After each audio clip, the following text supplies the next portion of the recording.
जय महाराष्ट्र. नमस्कार. मी मयांक भागवत. तुम्ही पाहताय आमचा खास कार्यक्रम लक्षवेधी.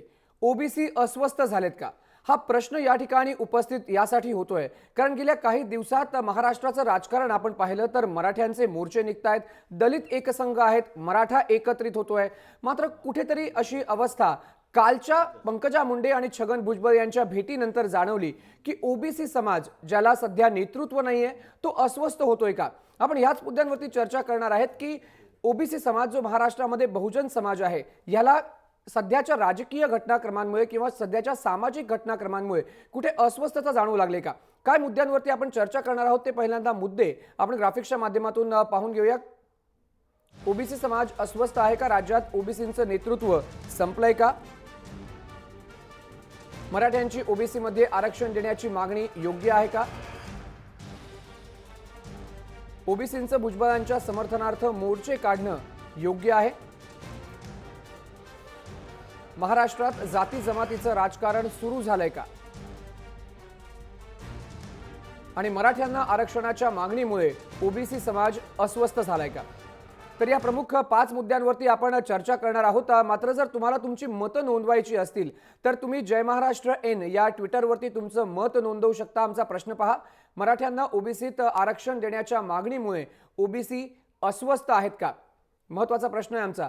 तर तुम्ही प्रश्न पाहिलात त्याचसोबत कोणत्या मुद्द्यांवरती चर्चा करणार आहोत ते मुद्देही आम्ही तुम्हाला दाखवले. मात्र राज्याच्या राजकारणामध्ये पंकजा मुंडे राज्याच्या महिला बालविकास मंत्री आणि तुरुंगात असलेले सध्या रुग्णालयामध्ये उपचार घेत असलेले छगन भुजबळ या 2 ओबीसी नेत्यांच्या भेटीमुळे अचानक चर्चांना उधाण आलं आणि त्यानंतर नाशिकमध्ये घटनाक्रम झाला. ओबीसी नेते भाजप नेत्यांना जाऊन भेटले. एकंदरीतच ओबीसी समाज अस्वस्थ झालाय का. आधी आपण काय घडलं नेमकं पंकजा आणि छगन भुजबळ यांच्या भेटीमध्ये ते पाहूया आणि मग चर्चेला पुढे जाऊया. महिला आणि बालविकास मंत्री पंकजा मुंडेंनी राष्ट्रवादी काँग्रेसचे नेते छगन भुजबळांची भेट घेतली आणि राज्याच्या राजकारणात चर्चांना उधाण आलं. पंकजा मुंडे आणि छगन भुजबळ राज्यातील 2 मोठे ओबीसी चेहरे. पंकजा मुंडेंनी ही भेट फक्त कौटुंबिक होती असा दावा केला असला तरी सध्याची राज्यातली परिस्थिती पाहता मुंडे भुजबळ भेट म्हणजे चर्चा तर होणारच. पंकजा मुंडे आणि छगन भुजबळ यांची जी भेट होती त्या भेटीमध्ये नेमकं काय झालं आहे हे वैयक्तिक असं कारण पंकजा मुंडे यांनी दिलं असलं तरी मराठा समाजाच्या मोर्चांनी ज्या मुकमोर्चा जे निघाले आहेत महाराष्ट्रभर त्या मोर्चांनी जसा सर्व राजकीय पक्षांना फटका दिला आहे तसाच फटका ओबीसी समाजालाही बसला आहे. पंकजा मुंडेंचे वडील गोपीनाथ मुंडे आणि छगन भुजबळ एकमेकांचे कट्टर राजकीय प्रतिस्पर्धी असले तरी दोन्ही नेत्यांना जोडणारा एक दुवा म्हणजे ओबीसी समाज. मुंडे भुजबळ ओबीसी समाजाचे मोठे चेहरे. राज्याच्या राजकारणात ओबीसींचं प्रतिनिधित्व करणारं मोठं नेतृत्व. त्यामुळे ओबीसी समाजाच्या प्रश्नांच्या मुद्द्यावर मुंडे भुजबळ राजकीय विरोध विसरून एकाच व्यासपीठावर एकमेकांसोबत उभे राहायचे. गोपीनाथ मुंडे ज्यावेळी कार्यरत होते त्यावेळी छगन भुजबळ, गोपीनाथ मुंडे आणि धनगर समाजाचे आपले अण्णासाहेब डांगे हे सगळे एकत्रितपणे ओबीसीचं राजकारण करत होते. बिहारमध्ये झालेल्या ओबीसींच्या राष्ट्रीय अधिवेशनात मुंडे भुजबळांच्या सोबत व्यासपीठावरही दिसले. सध्या राज्यातली परिस्थिती वेगळी आहे. कोपर्डी बलात्कार प्रकरणानंतर मराठा समाज लाखोंच्या संख्येने रस्त्यावर उतरलाय. त्यामुळे मराठा समाजामध्ये राज्यात एकसंघता दिसते. तर दुसरीकडे दलित समाजही आपल्या मागण्यांसाठी एकत्र असल्याचं पाहायला मिळतं. मराठा आणि दलित या दोन्ही समाजाकडे नेतृत्व आहे पण सद्य परिस्थितीत आपल्याला नेतृत्व नाही अशी भावना ओबीसी समाजाच्या मनात निर्माण झाली आहे. भ्रष्टाचाराच्या आरोपांमुळे छगन भुजबळांचं नेतृत्व संपलंय. गोपीनाथ मुंडेंचं निधन झालं.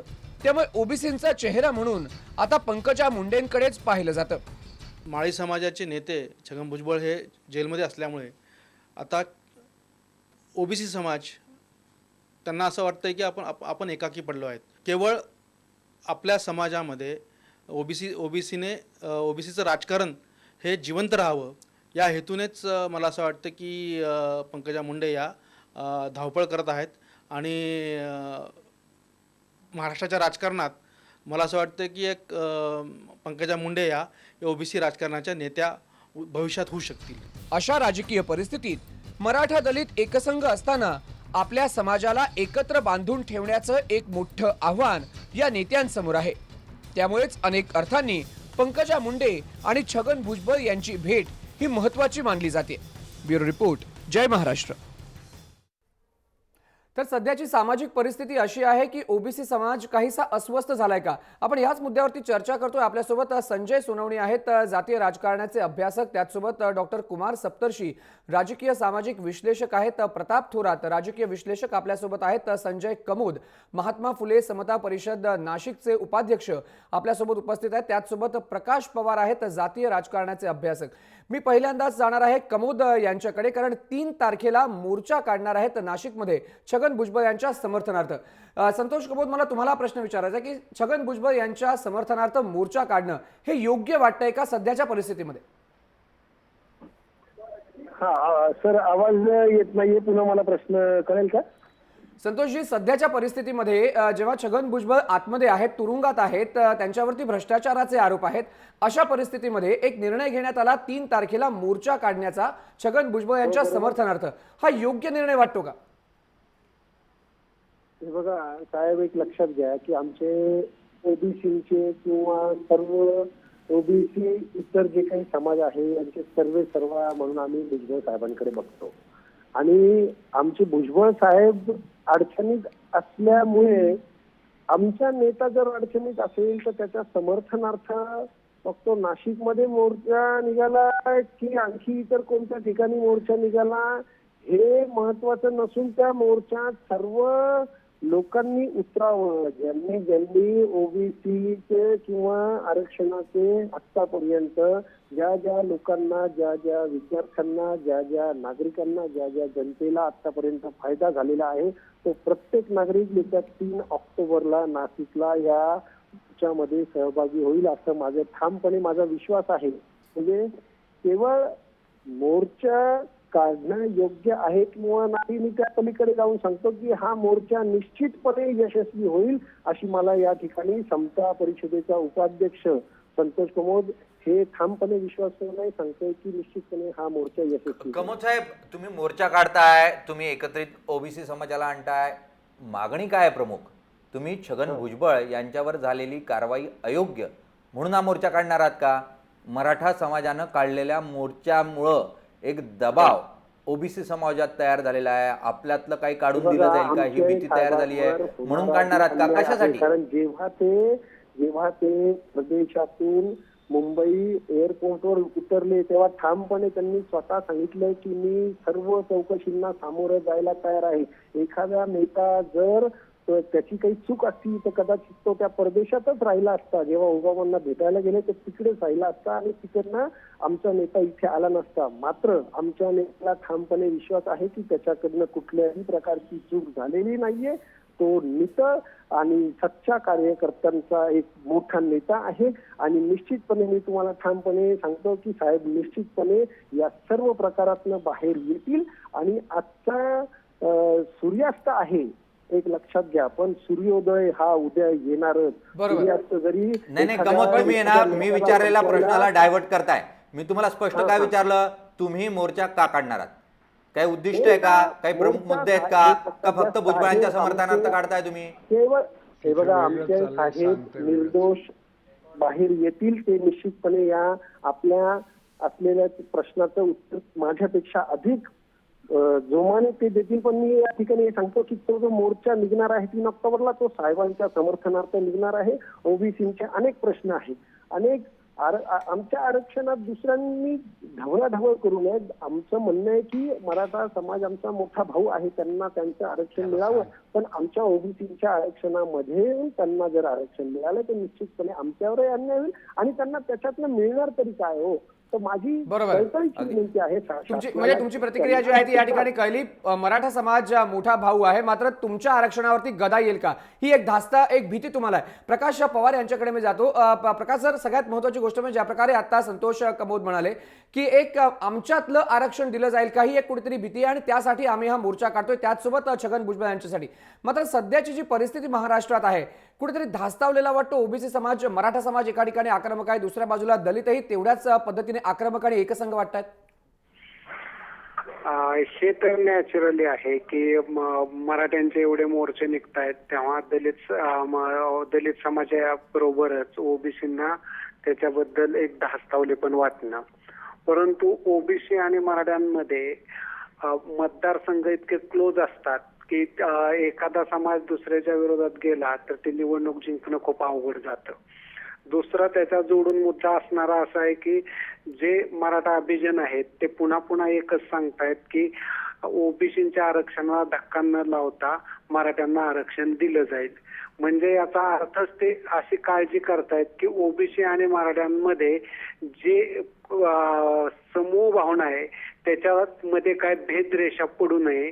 आणि ह्यामुळे मला असं वाटतं की जेवढं तीक्ष्ण ओबीसीमध्ये मराठा विरोध निर्माण झाला असता तर तो झाला नाही ते या मुद्द्यामुळे. परंतु मराठ्यांच्या मोर्चांमुळे जो जनप्रक्षोभ निर्माण झालेला आहे आणि त्या प्रक्षोभामध्येच पुन्हा ओबीसींनी मोर्चा काढला तर त्यातून छगन भुजबळ यांच्या सुटकेचा मार्ग मोकळा होतो का हा त्या पाठीमागचा एक उद्देश असण्याची शक्यता आहे. नाही, पण पवार साहेब, मी एक छोटासा प्रश्न विचारतो. मुळात ओबीसींच्या व्यतिरिक्त आरक्षण द्या अशी मागणी जी आहे ती निश्चितपणे गेल्या काळामध्ये मराठा समाजाची होती. पण गेल्या आठवडाभरामध्ये मराठा समाजाचे नेते जे मुख्यतः हा मोर्चा काढतायत ते ओबीसी मध्ये आम्हाला आरक्षण द्या अशा स्वरूपाची भाषा करतायत. जर सध्या ओबीसी असलेल्या आरक्षणाला टक्केवारी वाढवून जरी दिली, म्हणजे 16% ओबीसींचं आणि 12% अतिरिक्त मराठ्यांचं असं करून 28% जरी गेली, तरी ओबीसी समाजातलं कुटुंब हे मराठा समाजातल्या त्या मुलाबरोबर स्पर्धा करू शकेल का? मग त्यांना त्यामध्ये ओबीसीला जोडून हे आरक्षण द्यावं का? हा प्रमुख मुद्दा जो आहे तो ओबीसींकडून उपस्थित केला जातोय. छगन भुजबळांचं समर्थन अयोग्य, मान्य, या बाबतीत आपण काही म्हणायला नको. छगन भुजबळ भ्रष्टाचारी म्हणून आरोप आहे, अशा परिस्थितीत मोर्चा काढणं अयोग्य असू शकतं. मात्र ओबीसींचं जे आरक्षण आहे ते तोडलं जावं का, किंवा त्यातच मराठ्यांना आरक्षण दिलं जावं का, हा प्रमुख जो नवीन प्रश्न तयार झालाय त्यावर तुम्ही कसं बघता? मला असं वाटतं की राज्य मागासवर्ग आयोगाने प्रमाणपत्र दिल्याशिवाय मराठ्यांचा समावेश ओबीसीमध्ये करता येणार नाही. आणि राज्य मागासवर्ग आयोग हे प्रमाणपत्र कधीही देणार नाही. बरं. आणि हे प्रमाणपत्र जर दिलं नाही तर मुळातच राज्यामधून केंद्राकडे ही शिफारस जाऊ शकत नाही आणि कोर्टामध्ये हा मुद्दा टिकू शकत नाही. बरं. त्याच्यामुळे या मुद्द्याची जनसमूहामध्ये मागणी किती झाली तर त्याला कसलाही अर्थ राहू शकत नाही. बरोबर. म्हणजे त्याच्यामुळे ही मागणीच अस्तित्वात येऊ शकत नाही असं मला वाटतं. बरोबर. जनसमूहाची मागणी ही कधीच शक्य नाही मान्य, कारण कोर्टामध्ये जावं लागेल, राज्य मागासवर्गीय आयोगाला याबाबत लिहावं लागेल. कुमार सप्तर्षी सरांकडे मी जाणार आहे. सप्तर्षी सर, राजकीय विश्लेषक या दृष्टीने जर तुम्ही सध्याची घटनाक्रम पाहिली, एका बाजूला मराठा एकसंघ होतोय, एका बाजूला दलित एकसंघ होतोय, ओबीसी कुठेतरी आता प्रयत्न करतोय स्वतःची एकजूट दाखवण्याचा, कारण ओबीसींना सध्या नेतृत्व महाराष्ट्रामध्ये दिसत नाहीये. हे नेतृत्व शोधण्याचा हा ओबीसींचा प्रयत्न तुम्हाला वाटतोय? कारण छगन भुजबळ जेलमध्ये आहेत, गोपीनाथ मुंडे यांचं निधन झालं आणि आता एकच चेहरा असा उरलेला आहे ओबीसींचा चेहरा, तो म्हणजे पंकजा मुंडे. असं आहे की काही काही गोष्टी आपण पक्क्या लक्षात ठेवल्या पाहिजे की महाराष्ट्र हा जातीवादी आहे, पण तो कला शिकलेला आहे की जातीचं भावना दुसऱ्या कुठल्या तरी एका व्यापक भावनेमध्ये लपवून बोलायचा. यावेळेला महाराष्ट्र सरळ सरळ जातीवर संघटित होतोय. ती एका अर्थानं स्वागतार्ह गोष्ट आहे की याच्यामध्ये झाकणं काही नाहीये, ढोंग काही नाहीये. तर याच्यामुळे आता प्रत्येकजण आपली संख्या दाखवतोय. जोपर्यंत याच्यात अहिंसा आहे आणि जोपर्यंत कायदा हातात घेत नाही तोपर्यंत याला कोणीच काय ऑब्जेक्शन, म्हणून मराठा मोर्चाला ऑब्जेक्शन नाही. पण याची संख्या अधिक असल्याने साधारणतः ज्या प्रादेशिक जाती आहेत, म्हणजे लार्जेस्ट मायनॉरिटी, आपण सर्वच अल्पसंख्याक आहोत हिंदुस्थानात, पण म्हणजे जातीचा आधार घेतला तर. पण महाराष्ट्रामध्ये बाकीच्या ठिकाणी 14-18 याच्या दरम्यान आहेत, महाराष्ट्रात 30 आहेत. पण मुळातच ही 30 गडबड आहे, कारण हा मराठा जात नावाची गोष्ट ही नाही. जातीची व्याख्या अशी आहे आंतरराष्ट्रीय की सहजपणे ज्यांच्यामध्ये विवाह होतात, ते याच्यामध्ये जवळजवळ 37 जाती आहेत. ते ही फेडरेशन आहे जातींची. बरोबर. तर याच्या पोटात सुद्धा ओबीसी आहे आज कुणबी जो आहे तो ओबीसी आहे. आणि जर ओबीसी म्हणून आरक्षण मिळणार असेल आणि मराठा म्हणून मिळणार नसेल तर तो कुणबी असतो. आणि जर त्याला मिळालं तर मग तो ओबीसी पासून सुटेल. म्हणून ओबीसीची जी स्वाभाविक प्रतिक्रिया आहे की आमचं न देता तुम्हाला काय घ्यायचं ते घ्या, बरोबर. ही अगदी स्वाभाविक आहे. पण ते घटनेमध्ये बसणार नाही, कारण 50% मेरिट केव्हाही कोणत्याही क्षणी असलं पाहिजे. हे बदलू शकत नाही, कारण मेरिट शिवाय देश चालत नाही. बरोबर. म्हणजे तर घटनेमध्ये न आता बसणार, याच्यामध्ये म्हणजे घटनेमध्ये ही गोष्ट न बसणारी आहे. मात्र प्रताप थोरात, मला तुम्हाला प्रश्न विचारायचा आहे की सध्याची जी परिस्थिती आहे अशा परिस्थितीमध्ये नेतृत्वहीन असा ओबीसी समाज वाटतोय. त्यामध्ये पंकजा मुंडे आणि छगन भुजबळ यांची झालेली भेट, सध्याच्या पार्श्वभूमीवरती त्या भेटीला राजकीय चर्चांना महत्व आहेच. कशा प्रकारचं महत्व या भेटीला दोन मोठे नेते एकत्र भेटत आहेत? कसं आहे, कुठलाही समाज काय फार नेता आहे त्याला असेतली गोष्ट नाही आहे. कारण नेते फक्त समाजाला वापरतात आणि फेकून देतात. आणि नेते कधी जातीवादी नसतात. जातीवादी आहे तर मी तडजोड म्हणून तीसुद्धा मान्य करेन. नेते जातीवादी आहेत किंवा त्यांनी काय 34% मराठ्यांचं कल्याण केलं, चांगली गोष्ट आहे. म्हणजे इतरांचं कल्याण इतरांनी नंतर करावं. इतरांनी समजा कोणी ओबीसींनी केलं किती असतील त्यांचे जे त्याप्रमाणे केलं तरी चांगलं आहे, पण करत नाहीत. कारण नेते आपले जातीवादी नाहीत, कुठल्याही जातीचे असू देत, ते कुटुंब कल्याणवादी आहेत. आणि बाकी समाजाला कळत नाही. आणि ती जशी मेंढर कशी हाकला तशी ती येतात असा त्यांचा समज आहे. तर त्याच्यामुळं हा कुटुंब कल्याणवादाचाच विषय असतो भारतीय राजकारणामध्ये. यांच्या काही देणं घेणं नाही, कुणाला सवलती आहेत काय आहेत. त्याच्यामुळं मराठा समाजातले आत्ता नाहिरे वर्ग आहे तो रस्त्यावरती उतरला होता. भाजपची आत्ता कोंडी झालेली दिसते की संपूर्णपणे त्यांनी आधी सुरुवातीला ओबीसी राजकारण केलं होतं. माधव फॉर्म्युला भाजपनी वापरला होता. आणि त्याच्यानंतर त्यांनी त्या म्हणजे डोकं ब्राह्मणाचं आणि बाकी ओबीसीची संख्या असं घेऊन ते करायचं होतं. त्यांना सत्ता आली होती. शिवसेनासुद्धा बरंचसं ओबीसीचं त्यांच्यामध्ये आहे आणि कोकणातले मराठे आहेत त्यांच्याबरोबर. आता या परिस्थितीमध्ये जातीयवाद वाढवायचं आणि त्या गटारात हात मारत बसायचं कचेऱ्यामध्ये, हे सगळं गलिच्छ राजकारण होण्याचा भाग आहे. पण तो यांनी करावं किंवा यांनी करावं हा गलिच्छपणा आहे सगळा. कारण लोक तसे जातीयवादी नाहीत, त्यांना त्यांचे प्रश्न पडलेले आहेत. आर्थिक प्रश्न हे सगळ्यात महत्त्वाचे आहेत. अशा परिस्थितीमध्ये हा सगळा घोळ चालला आहे. आता हा भाजप घाबरली म्हणून त्यांनी पंकजा मुंडेंना पाठवलं काय छगन भुजबळ यांच्याकडं? छगन भुजबळ काय काल गेलेत का तुरुंगात, का काल आजारी पडलेत का पहिल्यांदा? असातलं काही नाही. हा राजकारण याच्यात यायला लागलं की हे राजकीय नेते ह्या सगळ्या प्रश्नाचा विचका करून ठेवणारच आहे. बरं, म्हणजे फायद्यासाठी राजकीय नेते या प्रश्नांचा वापर करतात. निलेश आपल्यासोबत आहेत. निलेश, मी तुमच्याकडे येतो. पंकजा मुंडे आणि छगन भुजबळ यांच्याशी झालेली भेट आणि त्याच्यानंतर नाशिकमध्ये सुरू झालेलं एक वेगळं राजकारण. नाशिकमध्ये छगन भुजबळ यांच्या समर्थनार्थ मोर्चा निघणार आहे. नाशिकचे ओबीसी नेते भाजप सोबत जाऊन भेटले. त्यांनी त्या ठिकाणी एक छोटीशी बैठक केली. बैठकीमध्ये काय झालं याचा तर तपशील नाही. मात्र ओबीसी नेते भाजपच्या ओबीसी नेत्यांना जाऊन भेटणं, कुठेतरी असं वाटतंय की त्या ठिकाणचे ओबीसी नेते आता भाजपच्या वाटेवर चाललेत किंवा इन फ्युचर येणाऱ्या काळामध्ये असं दिसू आपल्याला शकतं. नाही, जर मराठा समाज हा भाजपपासून या मोर्चांच्या निमित्तानं दूर होताना पाहायला मिळाला, तर भाजप ओबीसी जे नेतृत्वहीन म्हणून बघितले जात आहेत त्या ओबीसींना आपल्याबरोबर घेण्याचा प्रयत्न निश्चितपणे करताना आपल्याला पाहायला मिळेल.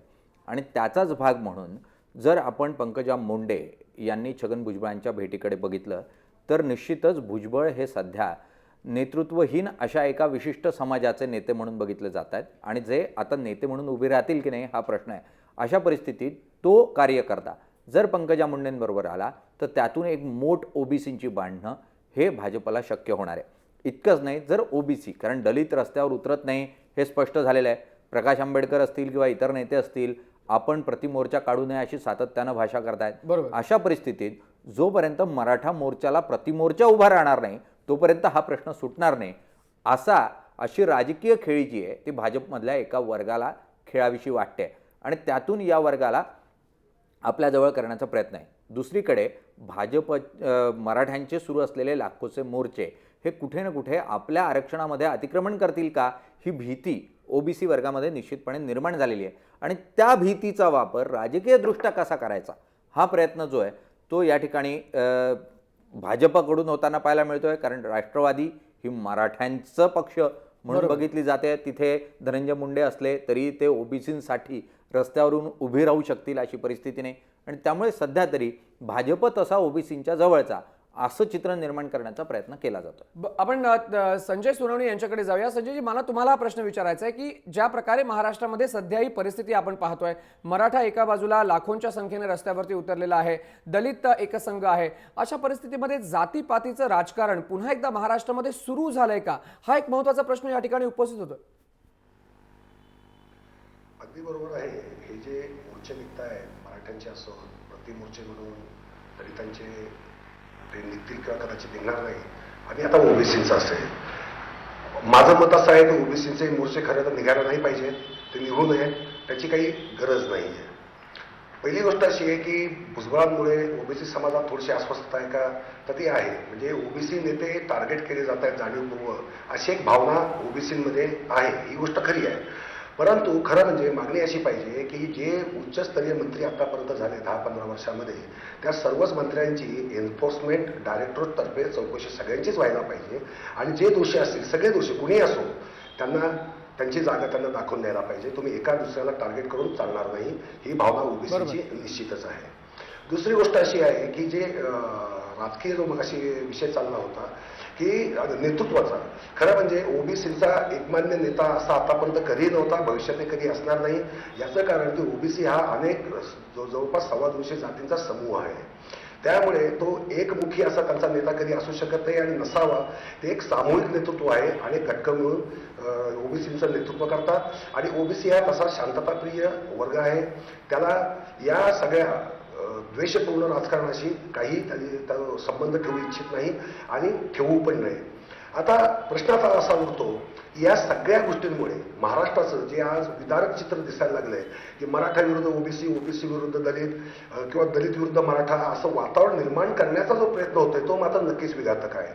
मराठ्यांनी मोर्चे काढले, त्यांची वेदना, त्यांचा आक्रोश हे आपण समजून घेऊ शकतो, परंतु त्यात त्यांची मागणी अलीकडे जी आरक्षणाकडे जायला लागली, ओबीसीत आम्हाला आरक्षण द्या म्हणतात, मुळात ते होणारच नाहीये.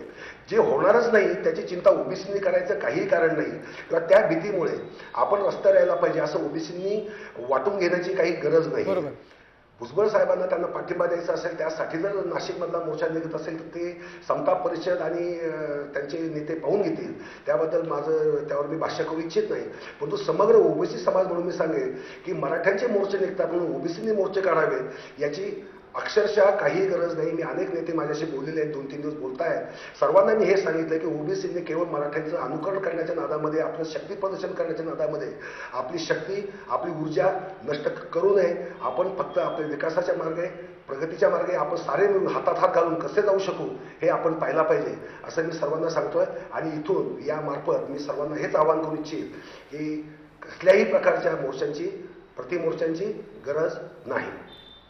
बरोबर, कुठल्याही मोर्चांची गरज नाही. कुमार सप्तर्षी सर, मी तुमच्याकडे येतो. सध्या ज्या प्रकारे आपण म्हणतो की एक जातीपातीचं राजकारण महाराष्ट्रामध्ये पाहायला मिळत आहे, विकासाच्या बाजूने बोलत येणारं सरकार, राज्य या ठिकाणी मिळवणारं सरकार, आणि अचानक मग सुरू झालेलं आहे जातीपातीचं राजकारण. हे नक्की महाराष्ट्राला मग घेऊन कुठे जात आहे? कारण आपण पाहतोय की प्रत्येक जात ही आपापल्या लोकांना पुढे घेऊन एकसंध होऊन एकत्रित होण्याचा प्रयत्न करते. एक असं आहे की जात जेव्हा मोबिलाइज होते तेव्हा तिचं वर्गात रूपांतर होतं. एक अशी व्याख्या आहे की ज्याचं फॉसिल झालं किंवा इमोबिलाइज झालं, जी स्टॅटिक झाली एखादा वर्ग, तर त्याचं जातीत रूपांतर होतं. आणि जात जर हलू लागली, रस्त्यावर येऊ लागली, तर हळूहळू तिचे वर्ग स्पष्ट होतात. तर मराठा मोर्चामध्ये कुणबी मराठा, कष्टकरी मराठा, 96 कोळी मराठा, लग्न एकमेकांशी न करणारे मराठ्यांच्या उपजातींचा हा संघ, हे सगळं याच्यामुळे स्पष्ट होईल. जर प्रतिमोर्चे निघाले, म्हणजे संजय सोनीचं मत आहे ते मला मान्य आहे, तर मात्र सरहद्दी शार्प होतात. म्हणजे सरहद्दी होतात म्हणजे इथे मराठा संपतात, इथे ओबीसी सुरू होतात, इथे मराठा संपतात, इथे दलित चालू होतात. अशा हिंदुस्थान पाकिस्तान सारख्या सरहद्दी बसतील, त्यात महाराष्ट्राचा वाटोळ आहे. म्हणून पूर्वीच्या मराठा नेत्यांनी काय केलं, जरी स्वतःच्या सेल्फ प्रमोशन करता ते गेले पुढे, तरी ते म्हणायचे बहुजन समाज, आणि बहुजन समाज म्हणजे ब्राह्मण सोडून सगळे, आणि असं म्हणून ब्राह्मण आणि मराठा असा वाद महाराष्ट्रात 150 वर्ष चालला. त्यांचे 200 पेपर होते, 100-200 कासेनात खप. परंतु हा प्रश्न त्याच वेळेला बहुजन जातीतील मराठेतर लोकांनी विचारला की ब्राह्मणांच्या हातून सत्ता गेली तर फक्त मराठ्यांनाच मिळणार का आपल्या सगळ्यामध्ये आपण वाटून घेणार? हे महाराष्ट्राचे अनुत्तरित प्रश्न आहेत. आणि हे केव्हा निघतात मोर्चे याचं टायमिंग बघा. हे मराठा महासंघ, या ब्रिगेड म्हणजे मराठ्यांचा आक्रमक जो थर आहे ते कॅरेक्टर मराठ्याचं आहे असं दाखवण्याचा प्रयत्न केव्हा झाला? ज्यावेळेला बॅरिस्टर अंतुले होते तेव्हा, आणि आता हे फडणीस आहेत तेव्हा. कारण याच्यात असं आहे की सर्व सत्ता केंद्र आमच्या हातात नसली तर आम्हाला कळतच नाही दुसरं काय करावं. बरोबर. पॉवर आणि वावर याच्या पलीकडे मराठा जातीचा माणूस वेगळा विचार करायला तयार नाही. तर या कोंडीमध्ये मराठा समाज कदाचित हे मोर्चे मूक काढले, अहिंसा केली, इतरांचा द्वेष नाही केला तर स्वतःच्याच कोंडीमधून बाहेर पडेल. कारण त्याच्यामध्ये खूप स्तर आहेत. चातुर्वर्ण्य बाहेर येतो प्रत्येक जातीत आला. अगदी दलितांमध्ये सुद्धा चातुर्वर्ण्याचं प्रतिबिंब दिसतं. सर्व दलित समान पातळीवर नसतात. तर हे सगळ्याचं वर्गामध्ये रूपांतर होतंय समाजाचं. याचं चिन्ह आहे आणि ते सुचिन्ह आहे. कारण जात ही फारच भानगडीची गोष्ट आहे. बरोबर, जात फारच भानगडीची गोष्ट आहे. मात्र प्रकाश सर, मला हाच प्रश्न तुम्हाला पण विचारायचा होता की अशा प्रकारचं जर राजकारण अचानक महाराष्ट्रामध्ये सुरू झालेलं असेल आणि एका फोर्सनी म्हणजे एकाच ध्येयाने ज्या प्रकारे मराठा बाहेर पडलेले आहेत, त्याचसोबत दलितही एकत्र आहेत, मग या सगळ्या प्रकरणामध्ये ओबीसींना ज्या प्रकारे एक भीती वाटू लागली, एक अस्वस्थता वाटू लागली, ही अस्वस्थता योग्य मानावी का? कारण प्रत्येक ओबीसी हाच म्हणतोय की आमच्यामधनं का द्यायचं, आम्ही आमचं का देऊ, आम्हालाच आरक्षण मिळालेलं आहे कारण आम्ही तुम्ही म्हणजे आमच्या वरची जात आमच्यावरती अन्याय करू नये म्हणून, आणि त्यातही तुम्ही आमचं घेणार असाल तर मग आमचं काय होणार? ही भीती साहजिक निर्माण झाली की कोणी नेतृत्व नाही, या दोन कारणांमुळे?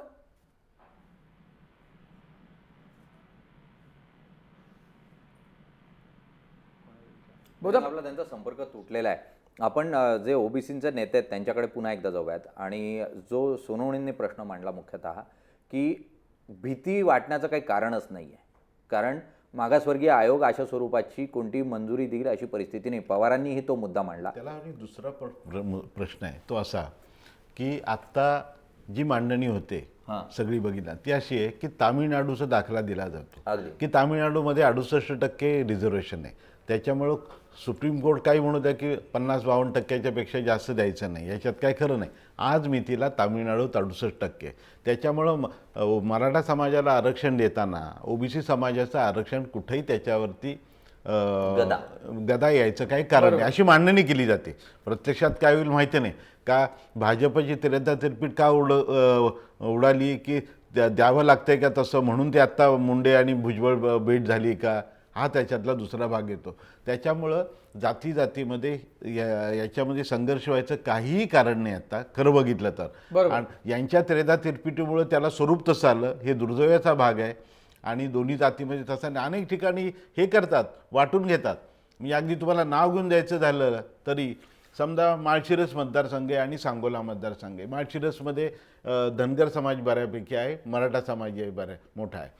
आता त्या ठिकाणी अरेंजमेंट कशी असते? विजयसिंग मोहिते पाटलांनी काय करायचं की सांगोल्यामध्ये गणपतराव देशमुख जे धनगर समाजाचे नेते त्यांना मतं द्यायची मराठ्यांची आणि त्यांनी सांगायचे आतून असतं. आणि इकडं मग गणपतराव देशमुखांनी इथल्या धनगर समाजातल्या काही नाही, प्रत्येकाचा जातीवरती 100% प्रभाव आहे का याच्याबद्दल मला स्वतःला शंका आहे. परंतु अशी अरेंजमेंट अनेक मतदारसंघामध्ये आजूबाजूला केलेली असते. त्यामुळे नेत्यांच्यामध्ये कधी भांडणं नसतात. फक्त ते काय करतात, समाजामध्ये भांडणं होतात का त्याचा सामाजिक ऐक्य दुभंगलं जाणं हे सगळ्यात वाईट आहे. हे काही घडू नये, त्याचा फायदा नेते उचलण्याचा प्रयत्न करतात. आपण पुन्हा एकदा संतोष कमोद यांच्याकडे जाऊया. संतोषजी, आपण ही चर्चा करतोय, आपण या चर्चेमध्ये पाहिलं की ओबीसींना अस्वस्थ वाटायचं खरंच काही कारण नाहीये, कारण त्यांच्यामधलं आरक्षण हे मराठा समाजाला दिलंच जाऊ शकत नाही. अशी जर परिस्थिती असेल जे शक्य होऊ शकत नाही, मग त्याच्यासाठी अस्वस्थता का? मग त्याच्यासाठी तुम्ही मगाशी म्हणालात की आमच्यामधलं आरक्षण हे कोणीतरी हिरावून घेत आहे किंवा काहीतरी गदा आणताय, याच्यासाठी आम्ही देखील मोर्चा काढणार आहोत. म्हणजे ही गोष्ट होत नाहीये, त्याच्यासाठी तुम्ही मोर्चा काढण्याच्या गोष्टी का करताय? नाही, मी सुरुवातीला देखील हाच शब्द प्रयोग केला की मराठा समाज हा आमचा मोठा भाऊ आहे, त्यांना वेगळं आरक्षण द्या, आमच्यातलं आरक्षण हिरावून घ्या असं मुळीच म्हटलं नाही.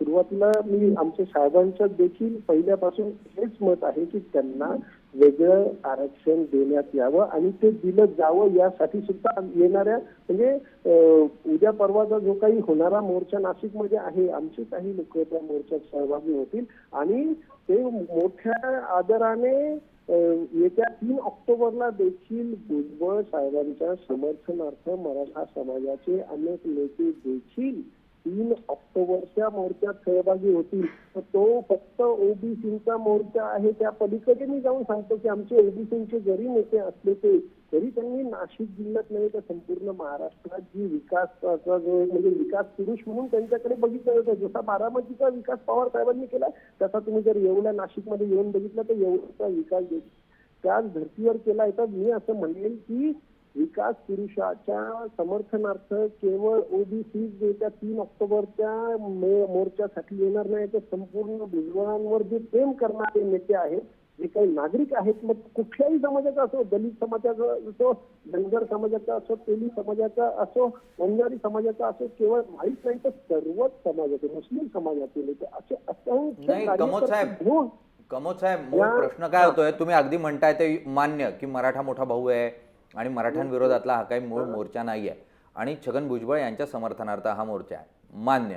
पण मग तुमचा न्यायव्यवस्थेवर विश्वास नाही का? तुम्हाला असं वाटतंय का की न्यायव्यवस्थेतून योग्य तो न्याय छगन भुजबळांना मिळणार नाही आणि म्हणून तुम्हाला रस्त्यावर उतरावं लागतंय?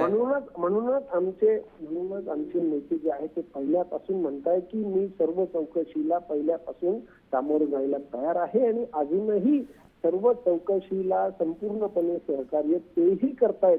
आणि ज्या वेळी ज्या चौकशीसाठी ज्या लोकांना बोलवलं जातंय ते सुद्धा एकदम म्हणजे बिनदिक्कतपणे चौकशीला सामोरं जात आहेत.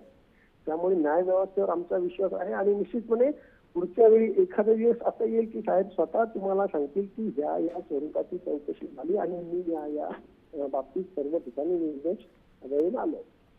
पण कमोजी, याचाच पुढचा माझा एक प्रश्न तुम्हाला आहे की ज्या प्रकारे तुम्ही म्हणताय की 3 तारखेला आम्ही मोर्चा काढणार आहोत आणि हा मोर्चा फक्त छगन भुजबळ यांच्यासाठी आहे, मात्र कुठेतरी अस्वस्थता आहे आणि कुठेतरी आपल्या देखील समाजाला आपण मराठा आणि दलितांसारखं एकसंघ केलं पाहिजे यासाठी देखील हा मोर्चा आहे की आपला देखील समाज एकत्र आला पाहिजे, आपला देखील समाज एकमेकांना बांधून असला पाहिजे ना की समाजामध्ये अस्वस्थता आहे.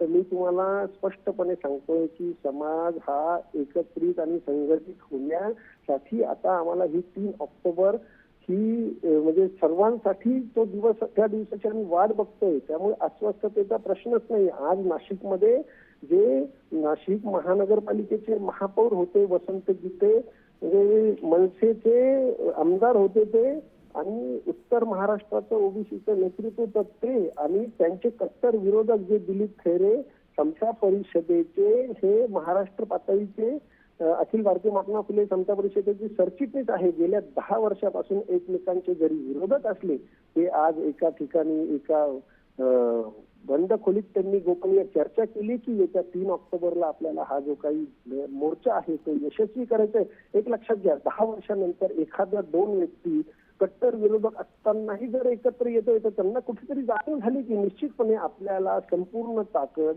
साहेबांसाठी लावायची आहे. आमचा एकच पक्ष आहे, हा तो म्हणजे आत्ता तरी भुजबळ हा आमचा एकमेव पक्ष आहे. भुजबळ साहेब हाच पक्ष आहे, बाकी इतर कुठलाही पक्ष नाही. कमोद साहेब, तुम्ही यांना इथे गल्लत करताय. भुजबळांसाठी आहे की ओबीसीसाठी आहे? नेते एकत्र येतात वेगवेगळ्या पक्षांसाठी आहे, ते भुजबळांसाठी येत आहेत की ओबीसीसाठी येत आहेत? तुम्ही 2 विषय एकत्र करून आहे ना तुमचा फोकसच क्लिअर करत नाही आहात. तुम्ही स्पष्ट सांगा, तुम्ही भुजबळांचं समर्थन करण्यासाठी येत आहे की ओबीसींना एकत्र आणण्यासाठी येत आहे? आम्हाला साहेबांसाठी एकत्र येणंच आहे. आणि तुम्ही जरी म्हणताय की 2 वेगळे मुद्दे असले तरी एका ताटात 2 भाज्या जरी असल्या तरी त्या आपल्या पोटात भूक लागल्यानंतर जाणारच आहे. यामुळे तुम्ही भुजबळ साहेब हे ओबीसीचे नेते असल्यामुळे आम्हाला भुजबळ आणि ओबीसी हे एकत्रच वाटतंय, हे ठामपणे सांगतो. म्हणजे तुम्हाला ओबीसी नाही, याच्यामध्ये दुसरा भाग असा आहे की तुम्ही पहिली फेरी हरल्यासारखं दिसताय आता हा मोर्चाचे लोक. एक की भाजपने समजा भुजबळांना टाकलं तुरुंगात, त्या भाजपची मदत घेऊन आता परत तुम्ही मोर्चाचं राजकारण करताय किंवा भाजपसुद्धा म्हणजे स्वतःचंच धोरण डिफीट करण्यासाठी. दुसरा भाग असा आहे की या देशामध्ये कायद्याचं राज्य आणायचं का नाही, किंवा कायद्याच्या राज्यावरती आपल्याला कुणाचाच विश्वास नाही का, त्यामुळे रस्त्यावरती मोर्चे काढून आपण न्यायनिवाडा करायचा का, या गोष्टींचे बरेच प्रश्न निर्माण होतात. त्यामुळे तुम्ही पहिली फेरी हरलाय असं वाटत नाही तुम्हाला? नाही, बिलकुल नाही. पहिली फेरी, दुसरी फेरी, तिसरी फेरी, या फेऱ्या हा विषयच नाहीये काय. आणि आंदोलन जे काही करतोय आम्ही त्याला कुठलाही आपण थोडं कुमार सप्तऋषींकडे जाऊयात. कमोदजींचा आपण मुद्दा मुळात ऐकलेला आहे. कुमार सप्तऋषी सर, महाराष्ट्राच्या सध्या राजकीय पटलावर जर नजर टाकली, जसं तुम्ही तुमच्या एका आर्टिकलमध्ये म्हटलं की रणांगण आहे मुख्यतः राजकारण म्हणजे, आणि या राजकारणात एक त्रिकोण पाहायला मिळतोय, ओबीसी, दलित, मराठा. कसं बघता? कारण हे महाराष्ट्राच्या राजकारणात छुप्या पद्धतीनं हा त्रिकोण अस्तित्वात होताच, पण तो आता उघडपणे राजकीय अस्तित्व शोधायला लागलाय, दाखवू लागलाय. याचे दूरगामी परिणाम कसं बघताय तुम्ही महाराष्ट्राच्या राजकारणावर? याचे दूरगामी परिणाम शुभ होण्याची शक्यता आहे. कारण रस्त्यावर आलेल्या माणसाचं बुद्धी ओपन होते आणि जातीचा जन्माच्या आधारावर जी एकजूट असते ती मुळात खोटी असते. त्यात जो वरच्या वर्गाचा आहे तो दुसऱ्या आपल्या जातीच्या माणसाचा वापर आपल्याला निवडून येण्याकरता करतो. आपल्या समोर इव्हिडन्स आहेत. फक्त 31 घराणे महाराष्ट्रात तयार झाले, ज्यांचं भलं झालं आणि त्यांचेच मुलं बाळं त्यांचाच गोतावळा राजकारणात येतोय. आता सामान्य मुलं मुली येत आहेत, यांच्या पुढच्या मागण्या शिक्षणाच्या याच्या घरामध्ये मुलींना डांबून ठेवण्याची प्रवृत्ती आहे. कोपर्डीची, मी तिथला जवळच आहे, कोपर्डीची प्रतिका करायची तर मुलींना शिकवू नका. हा मराठ्याचा जन्मजात आलेला जो आत्मघातकीपणा आहे तो बाजूला होईल आणि आर्थिक याच्यावर येतील. आता खरा मराठा समाजाचा प्रश्न म्हणजे काय, इतकी त्याच्यामध्ये विषमता असताना तो शेती व्यवसायातला आहे. तर शेती व्यवसायामध्ये सुबत्ता कशी आणायची असा प्रश्न आपल्या पुढे आहे. हा मराठा जातीचा कसा प्रश्न असेल? जातवार काही प्रश्न असतात काय? आणि गरिबीचा प्रश्न जन्माचा काही संबंध नाही. एक मराठातला एक जण सोन्याचा सदरा घालतो आणि दुसरा तिथे नांगर त्याचा हातचा काही सुटत नाही, बरोबर, तो तिथे घाम गाळत बसतो. या दोघांमध्ये काय संबंध आहे? तर जन्म हा एक खोटा संबंध आहे. म्हणून पण माझं असं म्हणणं आहे की काही लोक भारतीय म्हणून, कारण नेशन बिल्डिंगची प्रोसेस चालू आहे, म्हणून काही लोक भारतीय म्हणून आमच्यासारखे लोक राजकारण करतील. त्यातले जे मराठे शहाणे असतील त्यांना घेऊ, ओबीसीतले शहाणे असतील त्यांना घेऊ आणि त्यांचं करू. आणि मराठा नेत्यांनी किंवा ओबीसी नेत्यांनी सच्चेपणानं वागलं पाहिजे. बरोबर, सच्चेपणानं असं वागलं पाहिजे की जर मी जातीच्या नावावर राजकारण करतो, म्हणजे भुजबळ असोत किंवा नारायण राणे असोत, की जो कोणी जातीच्या नावावर राजकारण केलं किंवा रामदास आठवले असोत, त्यांनी आपल्या जातीचं भलं पहिल्यांदा केलं पाहिजे, नंतर आपलं केलं पाहिजे. बरोबर. ते तसं का नाही करत? कारण ते आपल्या जातीशीच गद्दारी करतात. तर आणि त्याच्यामुळे विनाकारण समाजामध्ये, आणि शेवटी सगळे एक असतात. मला सांगा बरं, आता महाराष्ट्रातले मराठा नेता यांचा खरे दोस्त असतात व्यापारी वर्गातले, कॉर्पोरेटमधले, अंबानी असतात, राहुल बजाज असतात, हेच त्यांचे दोस्त असतात. त्यांचा कुठला गरीब मराठा दोस्त असतो? तर हे जातीचं खोटं राजकारण जर वाफ होऊन जायची असेल तर पाण्याची वाफ होते तेव्हा पहिल्यांदा बुडबुडे येतात. तर आता महाराष्ट्रामध्ये फार काही वाईट घडते असं मला वाटत नाही. बरं, फक्त जातीचं रूपांतर वर्गात होत असताना त्या काठावरती रूपांतराच्या एका रेषेवरती बुडबुडे येत आहेत. पण हे बुडबुडे फुटणार आहेत, त्यांचं त्यांनाच रिअलायझेशन होणार आहे. बरं. तर म्हणून याचं नवनेतृत्व येण्याचा हा काळ आहे. आता तुम्ही सारखं जे प्रश्न विचारताय, ओबीसीचा कोण नेता आहे, नामका कोण नेता आहे, आता सर्व नेत्यांवर अविश्वास दाखवलेला आहे तरुण पिढीनं. बरोबर, प्रस्थापित म्हणजे नेत्या. तर आता पुढचा तो मुलांमधूनच येईल, तरुण पिढीतून जो जास्त खपेल तो होईल. म्हणजे नवं नेतृत्व जे आहे ते उदयास येईल असं आपल्याला पाहायला मिळत आहे. मात्र संजय सोनवणे, ज्या प्रकारे आपण चर्चा करतोय की ओबीसी समाज अस्वस्थ आहे का, ज्या प्रकारे 3 तारखेला मोर्चा होतोय, तुम्हाला असं वाटतं की हा ओबीसी समाज खरंच एकसंघ होऊ शकेल फक्त ह्याच मुद्द्यावरती, की मराठा समाज एका बाजूला मोर्चा काढतो, एका बाजूला छगन भुजबळ सध्या तुरुंगात आहेत, ह्या फक्त 2 धाग्यांवरती हा ओबीसी समाज एकसंघ होईल? छगन भुजबळांना जी अटक झालेली आहे भ्रष्टाचाराच्या आरोपाखाली, त्याबद्दल थोडीशी ओबीसी समाजामध्ये नाराजी आहे, अस्वस्थता आहे, हे आपण मान्य केलंच पाहिजे.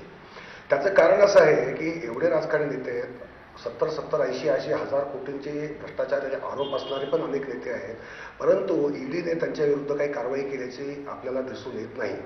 मग छगन भुजबळच का? भ्रष्टाचार वाईट आहे, कोणत्याही भ्रष्ट माणसाला सुटका मिळता कामा नये, आपण मान्य केलंच पाहिजे, त्याबद्दल शंका असण्याचं काही कारण नाही. परंतु हे टार्गेट केल्याप्रमाणे जे चित्र निर्माण होत आहे त्याबद्दल अस्वस्थता आहे.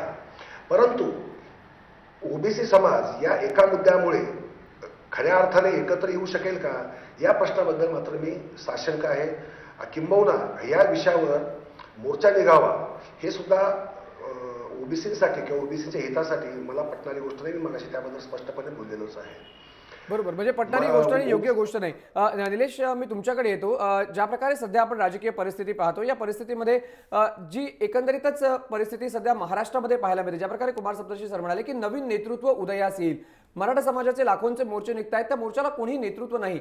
मात्र खरंच येणाऱ्या काळामध्ये जे सत्तारूढ मराठा नेते आहेत त्यांना कुठेतरी भीती वाटण्याचं एक कारण आहे या सगळ्या मोर्चांना पाहून, की नवं नेतृत्व जे आहे ते आपल्याला बायपास करून पुढे निघून जाईल.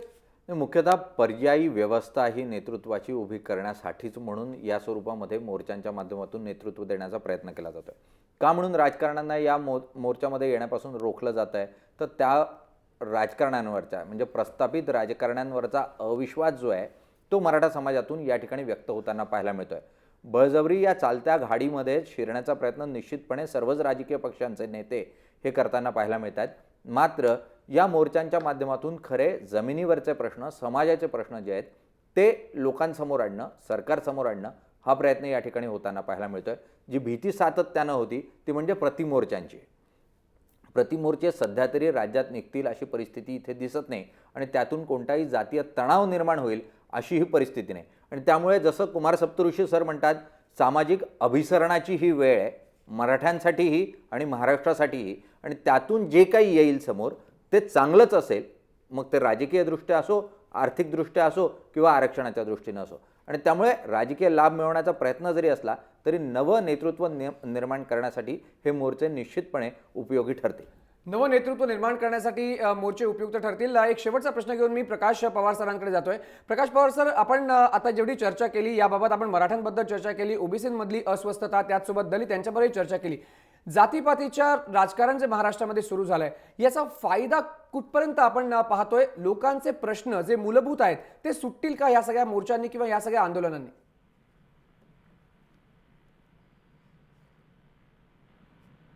प्रकाश पवार सरांकडे माझा आवाज पोहोचत नाही, मात्र थोरात मी तुमच्याकडे येतो हाच प्रश्न घेऊन, की जातीपातीवरती जे राजकारण सुरू झालेलं आहे, जी परिस्थिती आपण पाहतोय, लोकांचे मूलभूत प्रश्न हे सुटतात का या सगळ्या मोर्चांनी किंवा या सगळ्या गोष्टींनी? मुळीच सुटणार नाहीत. त्याचं काय आहे, आरक्षणाचा पोपट मेला आहे हे राजकीय नेते सांगायला तयार नाही आहेत. तुम्ही अलीकडच्या काळातली सुप्रीम कोर्टाची, हायकोर्टांची जजमेंट बघा, त्याच्यामध्ये असलेलं आरक्षण जे दिले त्याच्यातल्या क्रिमी लेअरचं आरक्षण काढून घेण्याकडं सर्व न्यायमूर्तींचं त्याच्यामध्ये कल दिसतो. त्याच्यामुळे आहे त्यांचं आरक्षण काढून घेण्याची सुरुवात आहे. अशा परिस्थितीमध्ये नवीन आरक्षण देणं मला दिसत नाही कुणाला शक्य होईल. एक, परंतु राजकीय नेत्यांनी सांगायचं नाही. लोकांची मारामाऱ्या करून मोर्चे काढून डोकी फुटली तरी त्यांना काही फरक पडत नाही. हा एक भाग. दुसरी गोष्ट, याची सुरुवात कशी केली? याची सुरुवात व्ही.पी. सिंगांनी हा वात्रटपणाच केला की म्हणजे ओबीसींचं आरक्षण मंडल बाहेर काढलं, कारण कमंडलचा विषय असताना त्याला उत्तर म्हणून काढले. हे राजकारणाचा भाग आहे. हा काय पुळका आलेला नव्हता त्यांना. हा त्याच्यातला एक भाग आहे. कारण ज्या समाजाला तोंडापुढं गाडगं होतं आणि पाठीमागं खराडा बांधले होता त्या शतकानुशतके, त्या समाजाला आरक्षण देणं हे समजूच शकत होतं इतरही समाज. परंतु याच्यामध्ये सगळेच जर तुम्ही भरायला लागलात ओबीसी आणि याच्यामध्ये सर्व समाजांना, त्याच्यामुळे कुणालाच आरक्षण मिळणार नाही आणि आरक्षण डिफीट करण्याचीच ही खेळी. त्याच्यामुळे आरक्षण होणार नाही, परंतु आरक्षणाचा पोपट मेलाय हे सांगायला कोणी तयार नाही. क्वालिटीच्या आपल्याला औद्योगिक संस्था आणि शिक्षण संस्था चालवाव्या लागतील आणि जागतिक स्पर्धेमध्ये तिथं मात करावं लागेल हे सांगायला कोणी तयार नाही. हे दुर्दैवाची बाब आहे. बरोबर, म्हणजे आरक्षणाच्या या सगळ्या मुद्द्यांमुळे कोणाचाच फायदा होणार नाही. लोकांचे मूलभूत प्रश्न जे आहेत ते सुटतील का या सगळ्या प्रश्नांनी किंवा या सगळ्या मोर्चांनी? तर निश्चितच ह्या लवकरच अचानक हे प्रश्न सुटू शकत नाहीत. सगळ्या मान्यवरांचे धन्यवाद. आपण या मुद्द्यामध्ये चर्चा करत होतो की ओबीसीमध्ये अस्वस्थता आहे का. पोल काय लोकांनी सांगितलं आपण प्रेक्षकांनी पाहूया. काय म्हणतायत, ओबीसीमध्ये अस्वस्थता आहे का? मराठ्यांना ओबीसीमध्ये आरक्षण देण्याच्या मागणीमुळे अस्वस्थ आहे का? काय म्हणतायत पोल? आपण पोल पाहणार आहोत टीव्ही स्क्रीनवरती. किती टक्के लोक म्हणतायत हो किंवा नाही आपण पाहतोय, अस्वस्थता आहे का? तर 62% लोक म्हणतायत की हो, कुठेतरी ओबीसीमध्ये अस्वस्थता आपल्याला पाहायला मिळते. तर लक्षवेधीमध्ये वेळ झालेली आहे इथेच थांबण्याची. मात्र ताज्या अपडेट आणि घडामोडींसाठी तुम्ही पाहत रहा जय महाराष्ट्र.